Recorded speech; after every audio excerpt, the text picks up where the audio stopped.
Pourquoi notre génération en particulier vivra moins longtemps selon la science? Ou du moins, pourquoi elle aura l'impression de vivre moins longtemps qu'elle ne le devrait? Ça, c'est la dopamine, un neuromodulateur et un neurotransmetteur qui est d'ailleurs devenu plutôt célèbre. Mais c'est pas du tout étonnant puisqu'elle est au centre d'un tas de trucs importants. Genre vraiment, d'un tas de trucs importants. Mais nous allons nous attarder sur un seul d'entre eux, la perception du temps. Il y a beaucoup de choses dans la vie qui peuvent troubler notre perception du temps, comme par exemple l'âge qui donne l'impression que tout s'accélère au fil des années, mais la dopamine aussi en joue un rôle clé. Quand on s'amuse, le temps passe super vite. On a tous déjà entendu cette phrase et on en a tous déjà fait l'expérience. Allez jouer des heures à votre jeu vidéo préféré et vous ne sentirez même plus le temps passer. Des heures pourraient se transformer en quelques dizaines de minutes. Tandis que lorsque vous faites quelque chose qui vous ennuie, tel que patienter dans une salle d'attente sans stimulus, le temps semblera durer une éternité. Et la dopamine en est le principal responsable. Lorsque vous faites une activité qui va provoquer une libération de dopamine chez vous, votre perception du temps sera troublée et vous aurez ainsi l'impression que le temps passe plus vite. Alors que, quand cette dopamine est libérée qu'en faible quantité et que vous n'êtes plus sous son illusion, vous percevez réellement le temps passer. Notre génération est la plus exposée à cette dopamine. Plus personne s'ennuie et nous fuyons l'ennui à tout prix, en amenant toujours plus de stimulus. On accélère notre perception du temps constamment, tout en le perdant. On prend même plus le temps de vivre, de prendre conscience de l'endroit dans lequel nous sommes. Nous avons des occupations constantes dans notre quotidien, ce qui rend difficile la pleine conscience du temps qui passe. Alors que faire? Tout d'abord, si vous voulez réellement être heureux sur le long terme, différez vos récompenses de dopamine. C'est-à-dire qu'il ne faut pas que vous cherchiez à l'avoir maintenant tout de suite, mais plus tard, avec une activité qui vous servira. Quelque chose que vous allez essayer de construire. Quelque chose de réel, qui demande de la patience. Ensuite,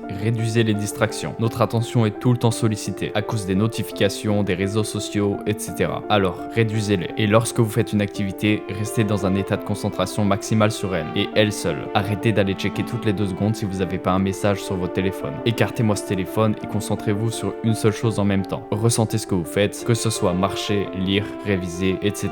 Et pour finir, cherchez à avoir des moments de calme et à tout simplement prendre pleine conscience que vous êtes là, à ce moment-là, et que vous êtes en train de faire ça. Prenez le temps, sinon elle s'échappera. Merci d'avoir regardé, c'était l'Eureka, ciao.